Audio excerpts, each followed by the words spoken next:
दोस्तों, देश में अभी तक तो कोरोना वायरस की दूसरी लहर भी खत्म नहीं हुई और देश भर के वैज्ञानिकों और डॉक्टर्स के बीच तीसरी लहर को लेकर भी आशंका बनी हुई है। लेकिन इसी बीच हमारे देश में एक और खतरा मंडराने लगा। जी हाँ, स्वाइन फ्लू ने देश में वापस दस्तक दे दी है। तो आइए मैं आपको बताता हूँ इस वक्त की पूरी बड़ी खबर विस्तार से कि आखिर देश के किन किन राज्यों में स्वाइन फ्लू का खतरा मंडरा रहा। और दोस्तों, स्वाइन फ्लू के साथ साथ आजकल तो आपको पता होगा डेंगू और मलेरिया भी काफी ज्यादा चल रहा है। और इसी बीच कई राज्यों में बच्चों पर बीमारियों का कहर भी मंडरा रहा। उत्तर प्रदेश, दिल्ली, नोएडा, बिहार वगैरह इन राज्यों में कई जगहों पर बच्चों की ऐसी स्पेशल बीमारियां देखने को मिल रही हैं। खास करके वो डेंगू मलेरिया की ही बीमारियां जो मच्छरों के कारण ही हो रही हैं। तो उन बीमारियों को लेकर एक्सपर्ट्स ने यानी कि विशेषज्ञों ने आम जनता को आगाह भी किया और कुछ जरूरी उपाय बताए जो आप जरूर करें अपने बच्चों को सुरक्षित रखने के लिए। तो दरअसल कोरोना वायरस तो चल ही रहा है, इसके साथ साथ निमोनिया इन्फ्लुएंजा के केस भी दिल्ली के एम्स में शिशु रोग विशेषज्ञों को मिले। यानी कि बच्चों के जो डॉक्टर हैं उन्होंने ऐसे केस भी देखे जिन बच्चों को निमोनिया इन्फ्लुएंजा भी हो रहा है आजकल। वही स्क्रब टाइफस, लेप्टोस्पिरोसिस, बैक्टीरियल संक्रमण जैसे मामले भी मिले। एक्सपर्ट्स के मुताबिक ये बीमारियां नवजात बच्चों को और कम इम्यूनिटी वाले बच्चों में मौत का कारण भी बन रही है। अब यहाँ पर स्वास्थ्य मंत्रालय का यह भी कहना है कि देश भर में मानसून सीजन के कारण मच्छर जनित बीमारियां भी फैली हुई हैं। इसलिए हमें डेंगू और मलेरिया से भी लड़ने के लिए पर्याप्त तैयार रहना चाहिए। हमें हाथ धोकर खाना खाना चाहिए और खास करके आप अपने बच्चों को ये बातें समझाएं। एक्सपर्ट्स की राय है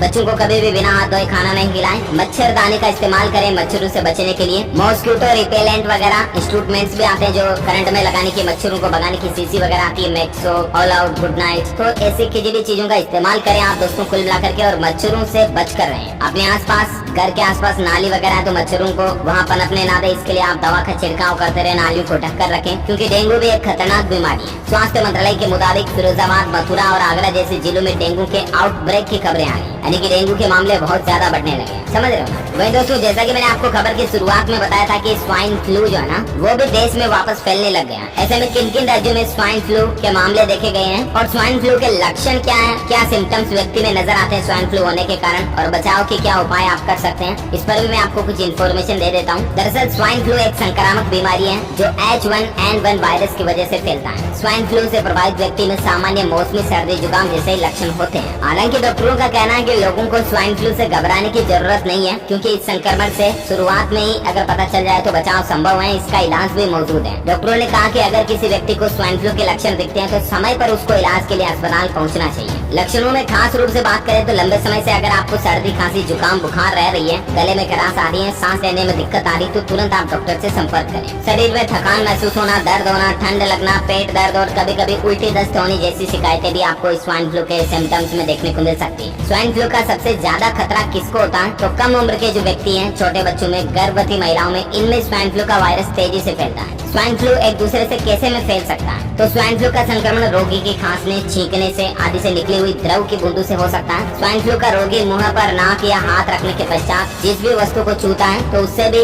एक दूसरे में संक्रमण फैल सकता है। शुरुआत में दोस्तों ये जो स्वाइन फ्लू का वायरस है ये सुअर से पिग से देखा गया, लेकिन अगर सुअर के संपर्क में आने के चलते दूसरे जीवों को अगर स्वाइन फ्लू फैल जाता है जैसे कि मुर्गा वगैरह में या किन्हीं और में तो उससे इंसानों में भी पहुंच सकता है। ठीक है ना? कुछ उपाय भी आप कर सकते हैं, काढ़ा वगैरह बना करके पिए जो आपको कोरोना से भी बचाएगा और स्वाइन फ्लू से भी बचाएगा, है ना? तो ये तो रही स्वाइन फ्लू के बारे में कुछ बेसिक इन्फॉर्मेशन, जानकारियाँ। और अभी किन किन राज्यों में स्वाइन फ्लू के केस देखने को मिले तो बड़ी खबर आप देख सकते हैं कि बिहार में स्वाइन फ्लू की दस्तक हो चुकी है। अब तक 9 मरीज इसमें भर्ती हुए हैं स्वाइन फ्लू के लक्षण की आशंका को देखते हुए। यहाँ तक कि बिहार की जिला स्वास्थ्य समिति को 4 मरीजों का तो ब्यौरा भी भेजा गया और उसमें 3 मरीजों में तो कंफर्म टेस्ट आने के बाद भी पता चल गया कि उनको स्वाइन फ्लू है और स्वाइन फ्लू वार्ड में, आइसोलेशन वार्ड में उनको अभी रखा गया है। बिहार, पटना का ये मामला है। वहीं देख सकते हैं इन्फ्लुएंजा ए से पुलवा शरीफ के रोगी की भी मौत हो गई। वहीं इस साल की शुरुआत में 2021 की शुरुआत के दौरान राजधानी दिल्ली में भी स्वाइन फ्लू के मामले आए थे, कई लोग इसकी चपेट में आए थे। तो अभी ये बिहार से वापस फैल रहा तो बिहार, दिल्ली वगैरह के लोग खास अलर्ट रहे, बच्चों का विशेष ध्यान रखें। ठीक है ना? और बाकी तो कोरोना की तीसरी लहर को लेकर वैज्ञानिक ऑलरेडी अलर्ट पर है।